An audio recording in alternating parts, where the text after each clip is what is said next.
Eң негизги бийликтин ээси ким? Бул эл.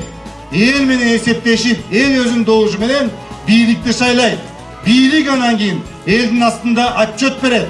Элдин астында келип маалыматын угузат. Мындай жумуштарды аткарабыз деп мына эл менен тыгыз байланышты иштейт. Ошондуктан биз урматтуу туугандар, мен сиздерден суранам, ойгоңгула. Анткени мамлекеттин тагдыры сиздердин колуңуздарда. Сиздердин колуңуздарда. Эң негизги бийликтин ээси ким? Бул эл. Эл менен эсептешип, эл өзүнүн добушу менен бийликти шайлайт. Бийлик анан кийин элдин астында отчет берет.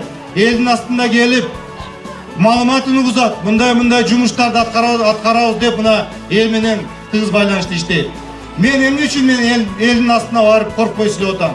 Урматтуу туугандар, кичине кыскача айтып берип коеюн. Өнүгүү прогресс партиясы 2015 жылы парламент шайлоодо өттү. 13 мандат менен өттү. Эч ким ишенген эмес. Бул жаш партия өтө албайт деп, бирок жок деп, биз дыйкандар менен чогуу иштеп, биз мугалимдер менен чогуу иштеп, бир топ жумуштарды аткардык. Ошондо парламент шайлоодо 60 МТС курабыз деген биз 5 жылда. Бирок 2 жылдын ичинде аны бүтүрүп койдук.